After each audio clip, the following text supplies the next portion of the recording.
మృగశిర నక్షత్రం 3, 4 పాదాలు, అలానే ఆరుద్ర నక్షత్రం 1, 2, 3, 4 పాదాలు, అలానే పునర్వసు నక్షత్రం 1, 2, 3 పాదాలు, ఇవన్నీ కూడా మిథున రాశిలోకి వెలసి 9 పాదాలు కూడా మిథున రాశిలోకి వస్తాయి. ఇలానే మిథున రాశి వారి యొక్క ఆదాయం చూసుకుంటే 8, అలానే వ్యయమేమో 11 గాను, రాజయోగం ఏమో 1 గాను, అవమానం 7 గాను ఉన్నది ఈ సంవత్సరము. మరి మిథున రాశి వారికి ఈ సంవత్సరం గ్రహ గతులు ఎలా ఉన్నాయి, వాటి వల్ల వీళ్ళకు వచ్చేటువంటి శుభాశుభ ఫలితములు ఏమిటి, మరి వారు తీసుకోవాల్సినటువంటి జాగ్రత్తలు ఏమిటి అనేటువంటి విషయాలు ఇప్పుడు చూద్దాం.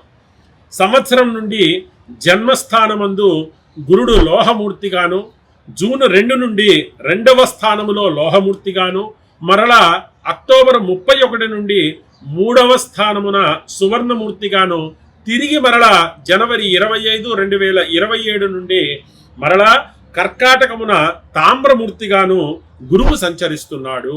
గురు సంచారం అనేటువంటిది చాలా చాలా ముఖ్యం. ఈయన జన్మంలో ఉండడం వల్ల మిథున రాశి వారికి చాలా శుభం కలుగుతుంది.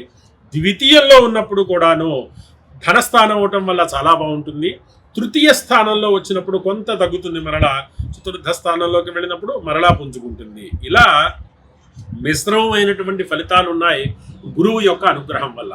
మరి తర్వాత ఇంకొక మేజర్ గ్రహం అయినటువంటిది శనేశ్వర గ్రహం.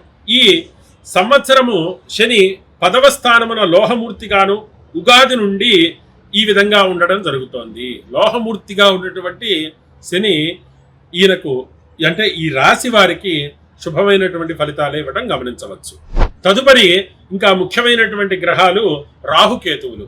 వీరిరువురు 9, 3 స్థానముల యందు ఉగాది నుండి మరియు లోహమూర్తిగా ఉన్నారు. అప్పుడు తదుపరి డిసెంబర్ 5 నుండి 8, 2 స్థానముల యందు రజతమూర్తులుగా సంచరిస్తూ ఉన్నారు ఈ యొక్క మిథున రాశి వారికి.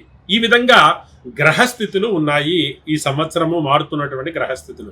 మరి వీటి ఫలితం మిథున రాశి వారిపై ఎలా చూపుతుంది అంటే, ఈ గ్రహగతులు పరిశీలించిన పిదప పూర్వార్ధంలో అంటే మొదటి 6 మాసాలలో మాత్రం కొంతవరకు ఇబ్బందులు ఉన్నట్టుగా తెలుస్తోంది.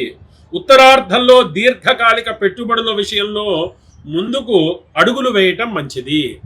ముందు వచ్చేటువంటి 3 లేదా 4 మాసాలు అంటే ఈ ఉగాది నుంచి వచ్చేటువంటి 3-4 మాసాలు కొంత అంతంత మాత్రంగా ఉండి మధ్యలో పుంచుకొని చివరికి మంచిగా ఉండేటువంటి అవకాశం కనబడుతోంది అని దీని అర్థం అన్నమాట.